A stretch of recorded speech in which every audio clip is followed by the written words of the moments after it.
maling mga gawain tulad ng pagre-red tag pati sa community pantry. So kumbaga hindi nila ipinakitang karapat-dapat silang nakatanggap ng ganyang kalaking budget. Kung ako lang naman ang gusto nilang targetin, yung kalokohan ko ang sinasabi nila at doon sila hindi agree, ako na lang ang tanggalin nila, huwag nang pakialaman, huwag nang idamay yung buong NTF-ELCAC. So, klaruhin nila, ano ito, personalan, ito. You heard Senator Risa Ontiveros, one of a number of senators urging a second look at the budget of the anti-insurgency task force as red tagging of community pantries have intensified. But its spokesman, Lieutenant General Antonio Parlade, is pushing back against the move. He would rather be removed than for the agency to be defunded.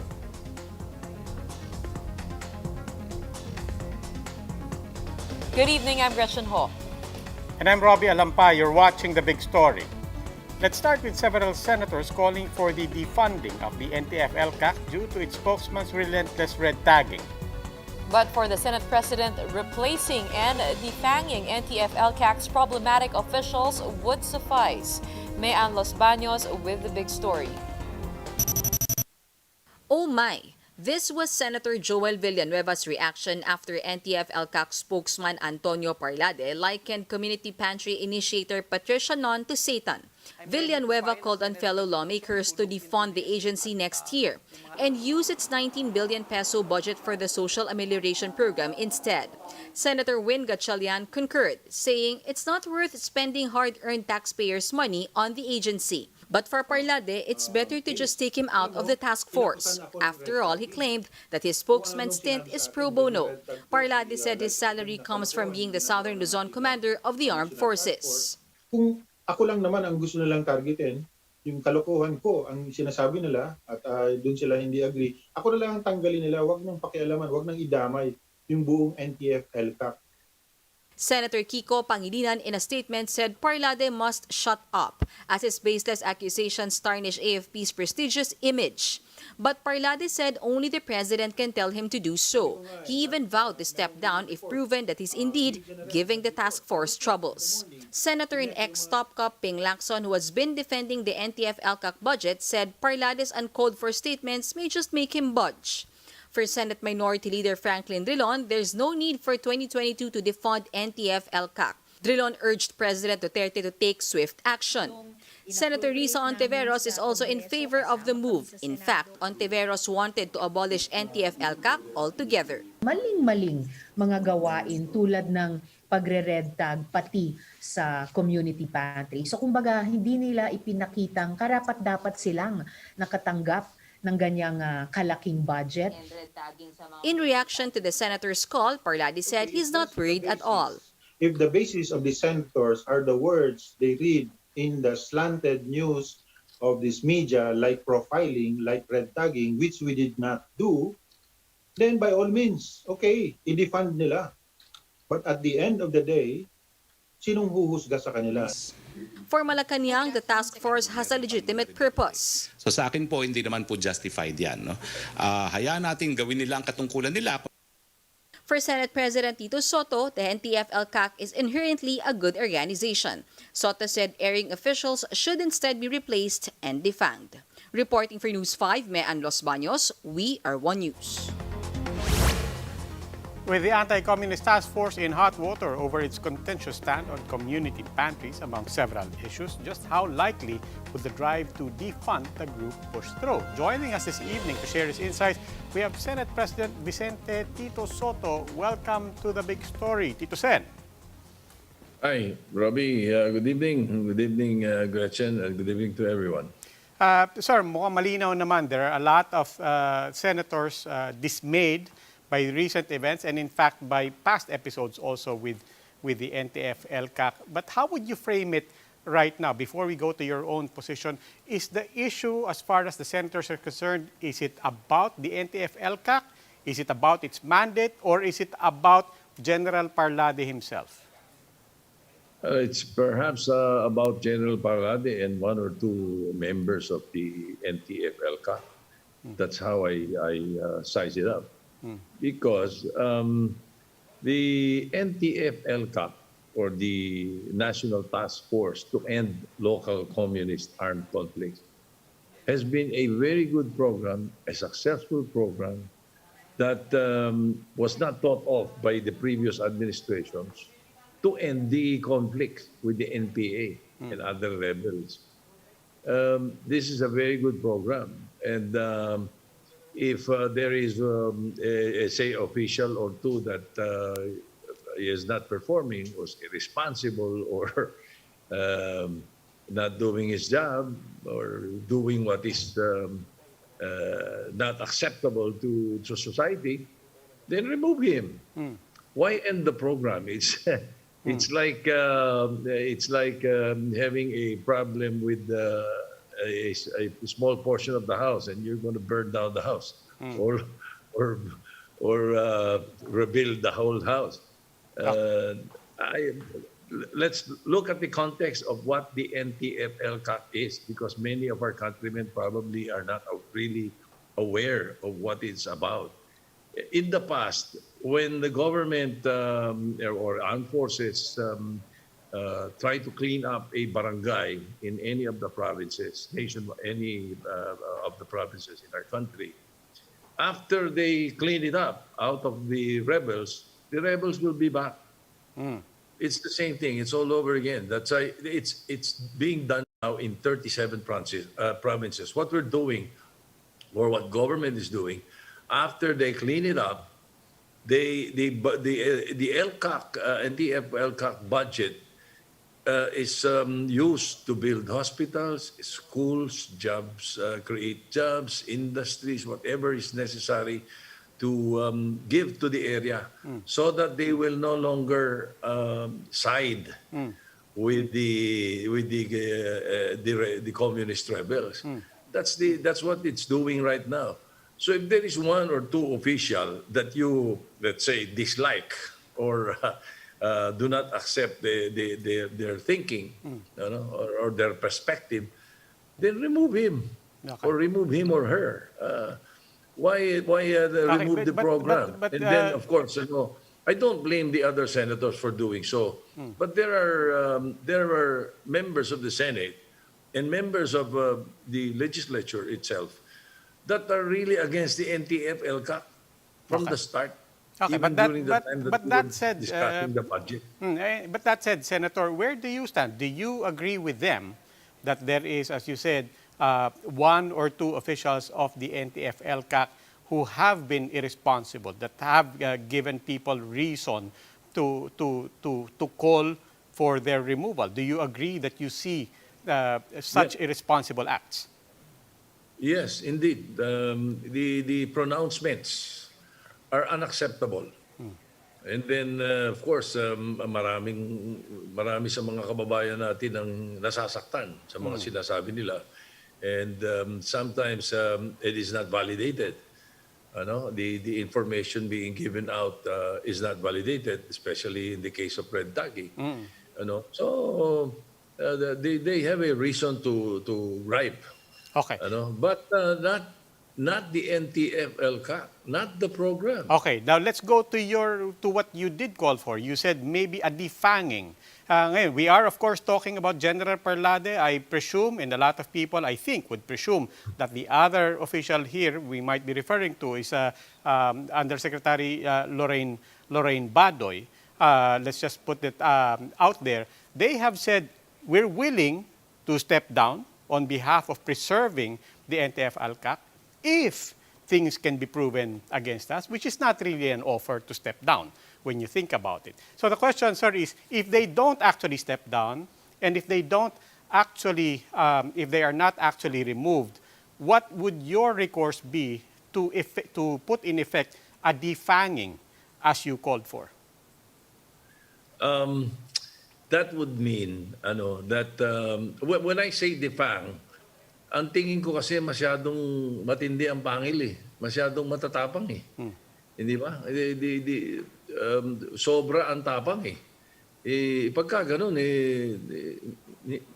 it's not acceptable as far as their pronouncements are concerned. So if proven, what they're saying is that if proven, aren't the statements enough proof So if it's not, and the Congress or the Senate is asking for their removal, and they do not want to resign, then that is the recourse that the members of the Senate are looking at.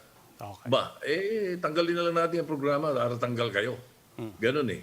And then put back the program again after they are removed. Perhaps that's the thinking. No, I'm just, that is not my, that is not my opinion. I am looking at the other side also. I'm just airing what the other members of the Senate would be thinking of. And then, of course, mayroon din thinking na pag hindi ito inalis ni, let's say, ni Secretary Lorenzana or ng Palasyo, may saksakan naman ang lakas ito sa mga Palasyo. Bakit kaya? Okay. Diba? Ganun na iisipin eh. Senator Soto, maraming salamat po. Senate President Tito Soto. The Maginhawa Community Pantry has wrapped up its 8th day of operations, and just as more donations are coming in, more baseless accusations have also been thrown at the initiative's founder for her supposed ties with communist rebels. Lynn Olavarrio with the details. Despite controversies, donations keep flooding in at the Maginhawa Community Pantry, including these goods from these OFWs. That lady there, Miss Anna, is doing something really, really benevolent. That Ana is Patreng Non, the organizer of the initiative, who has been the subject of red tagging accusations. I also doubt if they know the meaning of the word communism or who is a communist. It's not only civilians who made donations today. Members of the armed forces also dropped by with goods pulled from sponsors and donors. We may have different opinions, we have different beliefs, but ang nananaig, isang Pilipino tayo, so dapat nagtutulungan tayong lahat. Although grateful for AFP's donation, Patreng believes the military must call out those from among their ranks who continue to mindlessly red tag and harass civilians. AFP Chief Cirilito Sobejana himself reminded NTF-ELCAC spokesperson Antonio Parlade to be careful with his allegations. I called the attention of General Parlade. I invited him to this headquarters, at the general headquarters. I reiterated to him my guidance, and that is to be very deliberate and exercise due diligence in all our actions, may it be by words or in deeds. But another NTF-ELCAC spokesperson, Lorraine Badoy, questioned the online donation drive for the community pantry, which managed to raise over $18,000 US. Badoy enumerated the organizations Patreng allegedly belongs to, accusing Patreng of deception. Patreng shrugged off these allegations. Hindi totoo, baseless po, and mababaw po. So ang tingin ko po, hindi na siya dapat pinagbibigyan ng pansin. According to Patreng, her sister in the U.S. started the drive for international donors without Philippine bank accounts. The funds were used to buy goods directly from Benguet farmers. Patreng said she's ready to take on Badoy's challenge to give a clear accounting of the monetary donations. Earlier, the Commission on Human Rights visited the pantry to check on Patreng. They also offered her help to ensure her safety. Patreng is currently eyeing the possible relocation of the Maginhawa Community Pantry to a bigger, safer space that would allow a more organized distribution. For News 5, Lynn Olivario, We Are One News. These are the other big stories tonight. Just as when vaccine supply is already running low, 500,000 doses of Sinovac vaccines arrived today. After the president himself thumbed down quarantine proposals to ease quarantine protocols for returning Filipinos, IATF officials say they also want to maintain the 14-day quarantine period. And Army, the long wait is over. Smart has finally released its much-awaited ad with the world's leading pop icons, BTS. These big stories after the break. Fashion and purpose have no limit with Smart Prepaid. Save less for a go!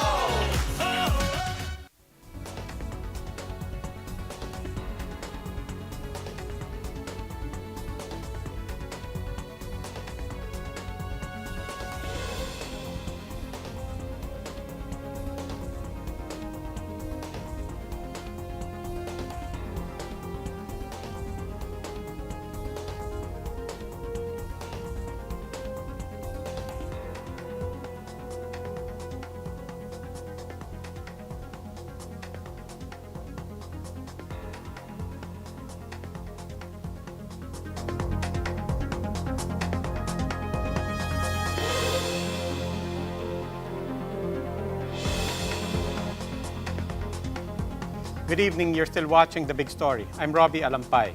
The fight against COVID-19 has just reached a new grim milestone, 3 million deaths. This big number can make us numb, and as WHO Chief Tedros Ghebreyesus puts it, each death is a tragedy for a family, a community, and a nation. Let's watch this. It took 9 months to reach 1 million deaths, 4 months to reach 2 million, and 3 months to reach 3 million deaths. Each one of these deaths is a tragedy. Last week, new cases of COVID-19 increased for the 8th week in a row. Deaths rose for the 5th straight week. Infections and hospitalizations among people aged 25 to 59 are increasing at an alarming rate. We have the tools to bring this pandemic under control in a matter of months if we apply them consistently and equitably.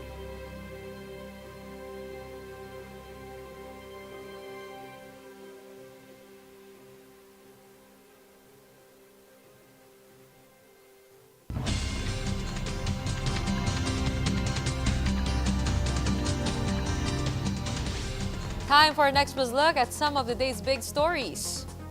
500,000 Sinovac doses arrive at the NAIA Terminal 2 today. The vaccines make up the third batch of 3.5 million Sinovac shots that the government has procured.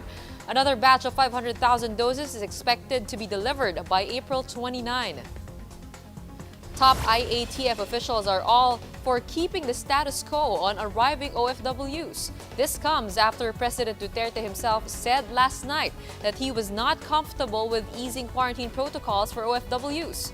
But in the Laging Handa briefing today, testing czar Vince Dizon disclosed that OWA spends 4.5 million pesos per day for the RT-PCR test of OFWs, and the funds are expected to run dry by next month. 4 died and 9 remain missing after a cargo ship ran aground in Surigao del Norte due to strong winds brought by Typhoon Bising. The Philippine Coast Guard said they managed to rescue 7 crew members from the LCT Great Ocean Cebu. The survivors are admitted at the Caraga Regional Hospital.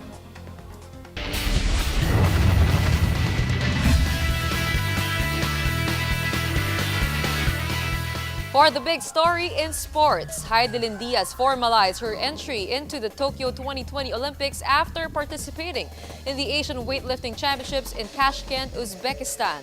All eyes are now on Diaz as she goes for gold in the upcoming Summer Games. Let's watch this. It's back to the weights room for Rio Olympic silver medalist Hidilyn Diaz. She may be a kilogram shy from a bronze medal finish at the Asian Weightlifting Championships in Uzbekistan, but the regret comes with a feeling of satisfaction. After all, she's making her 4th tour of duty in the Olympics. Para sa akin, masaya ako kasi nga nag-qualify ako. Nabigyan ako ng opportunity na makapaglaro dito and to represent Philippines kahit nasa pandemic tayo. But the 4th place finish might just come in handy at the Tokyo Summer Olympics. Nakita ko na ang saan sila, ano yung mga numero nila. Ang advantage ko, hindi nila nakita kung ano talagang kaya ko dahil sa mga pagkakamali ko. So, which is good. Competition humbled her. We're going to make it a show. Right? We're going to come with a bang. Entering the Olympics for the 4th straight time is no easy feat, and to have made history is even harder. Back in 2016, Hidilyn ended the Philippines' 20-year Summer Olympics medal drought with a silver medal finish in Rio. Question is, will this be her last Olympic run? Di ko alam kung magre-retire o ito yung last Olympics ko. Pero iniisip ko na ito na yung last ko kasi I want to do my best. Yun eh. Every time na last mo na, di ba, gusto mong gawin yung best. Yun ang iniisip ko. Whatever the answer may be, the MVP Sports Foundation is in full support of Hidilyn's Olympic gold medal dreams. Inaalam namin kung ano yung mga areas na pwedeng punuan ni MVPSF in terms of the training needs of the athlete. Pag hindi kayang suportahan ng PSC, yung mga ito, si MVPSF papasok dito to support these support coaches. Gusto ko pong magpasalamat sa MVP Sports Foundation sa suportang binigay nila sa akin at sa Team HD, sa paniniwala at tapos for staying despite na nasa pandemic tayo, sinuportahan pa rin nila ang Team HD. So salamat. Salamat din na sa paniniwala na kaya nating mga Pilipino na manalo sa Olympics. Gold medal finisher not, Hidilyn has her name etched in Philippine sports. Gretchen Ho, we are One News. Time for another quick break. When we return, the Armed Forces of the Philippines has summoned China's defense attaché to assert the country's sovereign rights in the West Philippine Sea. And ready to overcome life's challenges with BTS? That's what Smart is offering in their latest campaign with the global pop icons. A look at the ad after the break.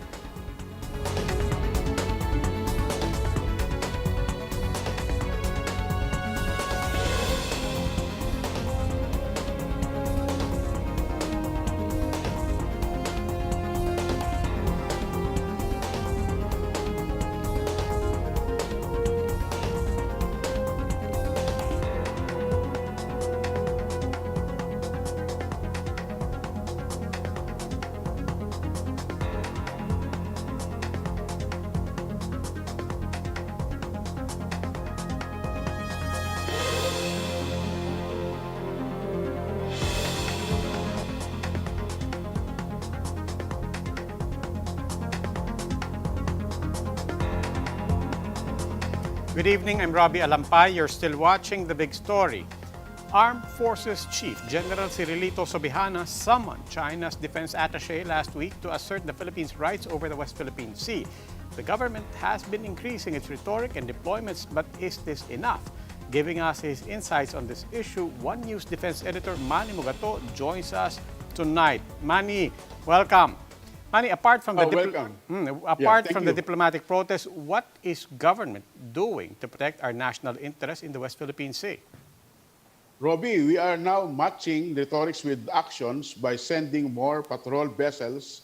The Navy, the Coast Guard, and the civilian maritime enforcement units like the BIFAR and the police are now sending units to the West Philippine Sea to enforce our maritime laws and assert our sovereign rights in the West Philippine Sea.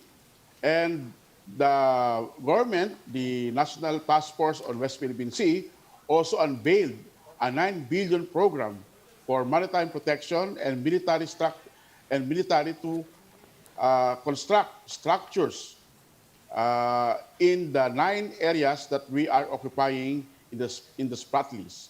So we're seeing the military doing its effort to assert our sovereignty claims in these islands. Maraming salamat, Mogs. That was One News defense editor Manny Mugato.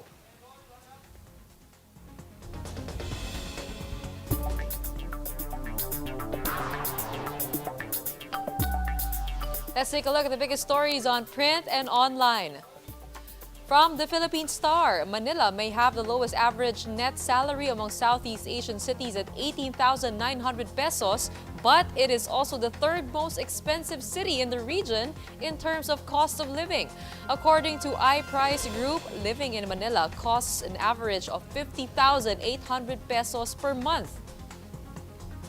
From Business World, President Duterte will not be attending the ASEAN Summit in Jakarta, Indonesia this weekend.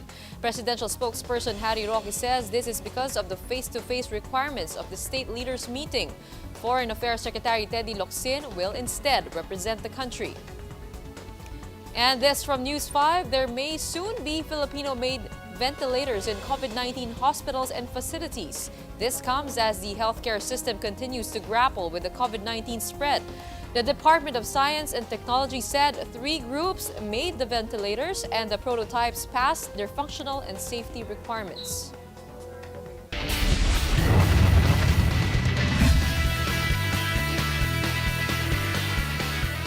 Another big story in sports, the Philippine National Volleyball Federation has begun its call for tryouts for the national team with over 100 invitations already sent out, but one mainstay has opted out. Volleyball veteran Jovelyn Gonzaga has decided not to try out for the national team that is set to compete in the 2021 Southeast Asian Games. Gonzaga, who plays for Signal HD in the Premier Volleyball League, announced on Instagram that it was time for her to take a new route. While she has yet to formally confirm her move, it's reported that Gonzaga will focus on beach volleyball.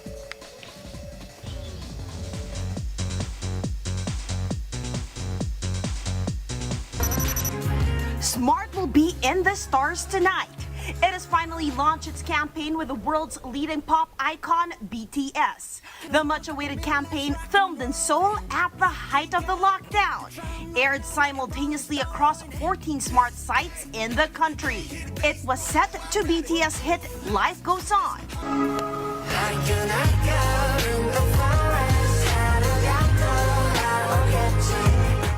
And Dynamite. The songs align with Smart's mission to offer messages of encouragement to the public. The ad also showed the septet walking up different kinds of stairs. Smart Senior Vice President Jane Basa said it represents overcoming life's challenges. That's what we want our audiences to do, right? Embrace their passions and believe that with hard work, that with resilience and with grit, that they can do it. In using Smart, BTS urged users to live their passion with purpose. Passion and purpose have no limit with Smart Prepaid. Shameless for Ago. For News 5, MJ Marfori, we are One News. Favorite ko yung song nila, yung Life Goes On. Oo. And then, saka, Smart is on a roll. But we have to say, I mean, you're looking at Binjin, you're looking at Captain America, you're now looking at BTS, but let's not get the message lost in all of this, di ba? Overcome challenges with passion and purpose. And life goes on. That's right. That wraps up today's big story. Catch us again tomorrow at 8 p.m. on Signal Channels 8 and 250. Please like our Facebook page, One News. For more in-depth analysis, visit our webpage, onenews.ph. Mask on. Wash hands. And stay safe, Philippines. I'm Robbie Alampay. At ako naman po si Gretchen Ho. We are One News. Have a good evening.